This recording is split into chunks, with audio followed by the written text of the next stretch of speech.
Assalamualaikum warahmatullahi wabarakatuh.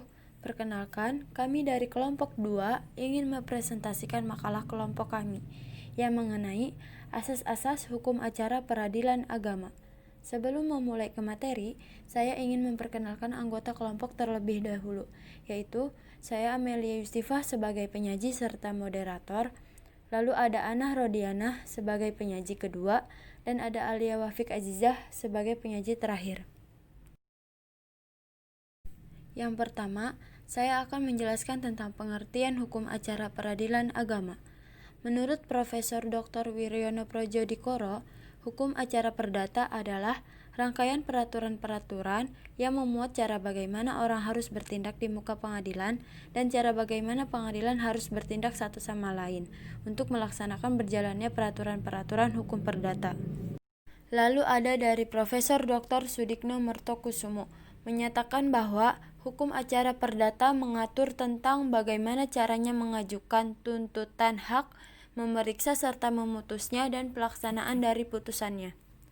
Dengan demikian, dapat disimpulkan bahwa hukum acara peradilan agama adalah rangkaian peraturan-peraturan yang memuat cara bagaimana orang harus bertindak di muka pengadilan, yang terdiri dari cara mengajukan tuntutan dan mempertahankan hak, cara bagaimana pengadilan harus bertindak untuk memeriksa serta memutus perkara, dan cara bagaimana melaksanakan putusan tersebut di lingkungan peradilan agama. Yang mengenai pembahasan kita kali ini yaitu tentang asas-asas hukum acara peradilan agama. Pengertian asas hukum. Asas hukum adalah pokok pikiran yang bersifat umum yang menjadi latar belakang dari peraturan hukum yang pasti atau hukum positif. Profesor Dr. Sacipto Raharjo mengatakan bahwa asas hukum adalah jiwanya peraturan hukum karena merupakan dasar lahirnya peraturan hukum. Asas umum peradilan agama. Yang pertama ada asas bebas merdeka. Dalam penjelasan pasal 1 Undang-Undang Nomor 4 Tahun 2004, ini menyatakan bahwa kekuasaan kehakiman yang merdeka mengandung pengertian bahwa kekuasaan kehakiman yang bebas campur tangan pihak kekuasaan negara lainnya dan kebebasan dari paksaan.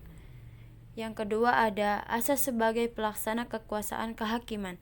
Pasal 10 Undang-Undang Nomor 4 Tahun 2004. Kekuasaan kehakiman dilakukan oleh sebuah Mahkamah Agung dan badan peradilan yang berada di bawahnya, dan oleh sebuah Mahkamah Konstitusi. Badan peradilan yang berada di bawah Mahkamah Agung meliputi badan peradilan dalam lingkungan peradilan umum, peradilan agama, peradilan militer, dan peradilan tata usaha negara. Yang ketiga ada asas ketuhanan. Peradilan agama dalam menerapkan hukumnya selalu berpedoman pada sumber hukum Islam, sehingga pembuatan putusan ataupun penetapan harus dimulai dengan kalimat basmalah yang diikuti dengan irah-irah demi keadilan berdasarkan ketuhanan yang Maha Esa. Yang keempat, asas fleksibilitas. Pemeriksaan perkara di lingkungan peradilan agama harus dilakukan dengan sederhana, cepat, dan biaya ringan, yang berdasarkan pasal 2 ayat 4 Undang-Undang Nomor 48 Tahun 2009. Yang kelima, asas non-ekstrayudisial. Segala campur tangan dalam urusan peradilan oleh pihak lain di luar kekuasaan kehakiman dilarang, kecuali dalam hal-hal sebagaimana disebut dalam Undang-Undang Dasar Republik Indonesia tahun 1945. Yang keenam, asas legalitas. Pengadilan agama mengadili menurut hukum Islam dengan tidak membeda-bedakan orang. Asas ini diatur dalam pasal 4 ayat 1 Undang-Undang Nomor 48 Tahun 2009. Pengadilan agama mengadili menurut hukum Islam dengan tidak membeda-bedakan orang, sehingga hak asasi yang berkenaan dengan persamaan hak derajat setiap orang di muka persidangan pengadilan agama tidak terabaikan. Yang ketujuh, asas legitima persona standi in iudicium. Semua orang yang terkait langsung dalam perkara yang diajukan di muka persidangan harus masuk atau dimasukkan sebagai pihak-pihak dalam perkara. Apakah pihak-pihak itu sebagai penggugat atau pihak-pihak itu sebagai tergugat? Yang kedelapan, asas ultra partium partem. Hakim tidak boleh menjatuhkan putusan atas perkara yang tidak diminta atau hakim mengabulkan lebih dari yang dituntut. Hal ini berdasarkan pada pasal 178 ayat 2 dan 3 hir 6. 9. Asas audi et alteram partem. Hakim wajib menyamakan kedudukan para pihak yang berperkara di muka persidangan. Dalam arti pengadilan dalam mengadili para pihak-pihak harus ada unsur-unsur kesamaan derajat, kesamaan hak di persidangan, dan para pihak mempunyai kedudukan yang sama di muka persidangan. Hal ini berdasarkan pada pasal 1, 32A, dan pasal 121 ayat 2 hir. 10. Asas unus testis nullus testis. Bahwa seseorang saksi tanpa ada alat bukti lain dianggap belum mencapai batas minimal pembuktian. Agar pembuktian mencapai nilai batas minimal, pembuktian harus ada alat bukti lain. Hal ini berdasarkan pada pasal 169 hir. 11. Asas actor squitur from re. Pengadilan berwenang memeriksa gugatan hak tergugat bertempat tinggal, sebagaimana diatur dalam pasal 118 ayat 3 hir, kecuali undang-undang menentukan lain sebagaimana terhadap perkara perceraian yang berlaku di muka peradilan agama. 12. Asas actor squitur from re sitai. Gugatan diajukan di pengadilan di mana benda tidak bergerak itu berada atau terletak. Hal ini sesuai dengan pasal 118 ayat 3 hir. Asas khusus peradilan agama. Yang pertama ada asas personalitas keislaman.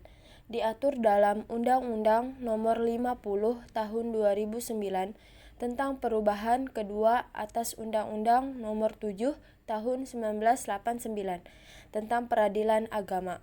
Pasal 2 alinea ketiga dan pasal 49 dinyatakan bahwa pengadilan agama merupakan pengadilan tingkat pertama untuk memeriksa, memutus, dan menyelesaikan perkara-perkara antara orang-orang beragama Islam.